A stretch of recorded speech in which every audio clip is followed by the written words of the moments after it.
l'intelligence collective que l'on est en train de mettre sur la table et dans tous les lieux possibles devrait arriver à non seulement à fédérer en termes génériques ou général sur des plateformes, mais essayer de concrétiser quelque chose de plus précis. On a commencé depuis un an à parler de la via urbana. Via urbana, qu'est-ce que ça veut dire? Ça veut dire un lieu dans lequel les organisations d'habitants peuvent se confronter, débattre et fédérer leurs efforts avec une direction. La direction, c'est le changement de paradigme. La direction, c'est le renforcement des luttes des uns et des autres.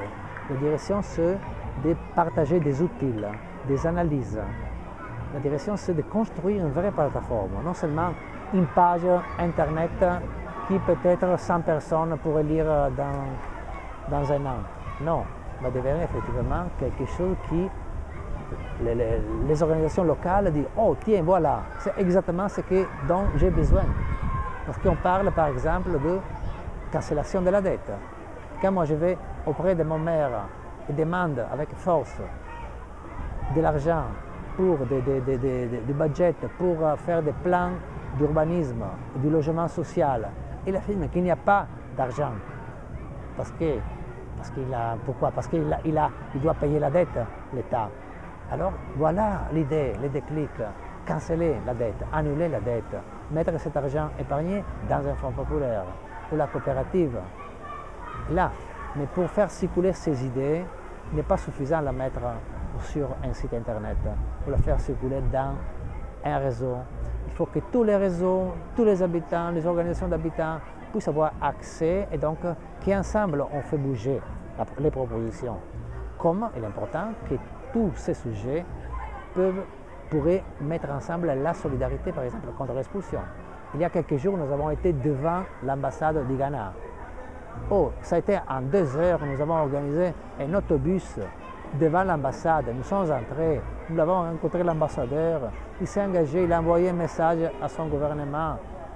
Merci à cette mobilisation, la mobilisation qu'il y avait en même temps au Ghana devant tout le long du chemin de fer où il y a 25 000 personnes menacées d'expulsion, bien, bloquer les expulsions. Est-ce que cette chose, c'est possible de la faire toujours? Non. Non, ce n'est pas possible. À ce moment, ce n'est pas possible. C'est possible, a été possible parce que ça a été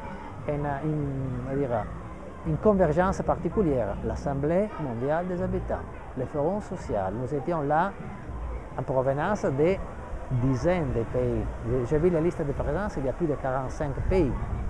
Mais alors, comment faire en sorte que cet enthousiasme soit quelque chose de plus durable? S'il faut aller devant l'ambassade, on va, et cela ne se mobilise pas, tout simplement parce que tu envoies un courrier. Se mobilise parce que les gens du terrain disent, tiens, ils m'ont aidé, moi je vais les aider. Ils ont montré solidarité vers moi. Moi, je vais montrer, parce que la lutte des uns et des autres, c'est la même lutte. Ce n'est pas seulement de l'idéologie, ce n'est pas de l'internationalisme, n'importe quoi. C'est concret, mais pour faire ça, il faut avoir un lien concret.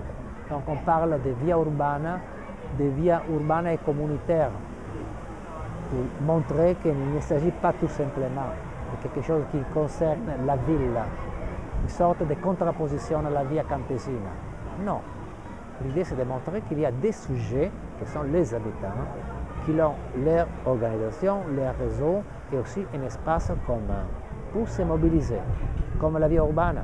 Peut-être, notre idée, c'est à partir de ce type de fédération qu'on essaierait de mettre en marche pendant les prochains mois, les prochaines années, on pourrait avoir des échanges avec Via Urbana, avec les syndicats des travailleurs, c'est-à-dire travaillant vraiment pour un autre monde possible.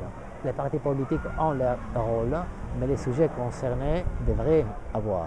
Sinon, on ne peut pas penser à construire un nouveau pacte social urbain seulement sous des grandes analyses qui sont parfaites, mais ont un petit défaut que presque personne ne les lit et surtout vraiment très peu d'organisations sont capables de les implémenter.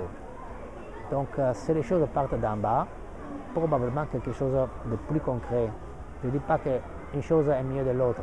Il faut converger, il faut coopérer, mais pour ce faire, pour faire des partenariats, pour construire des alliances, il faut se reconnaître.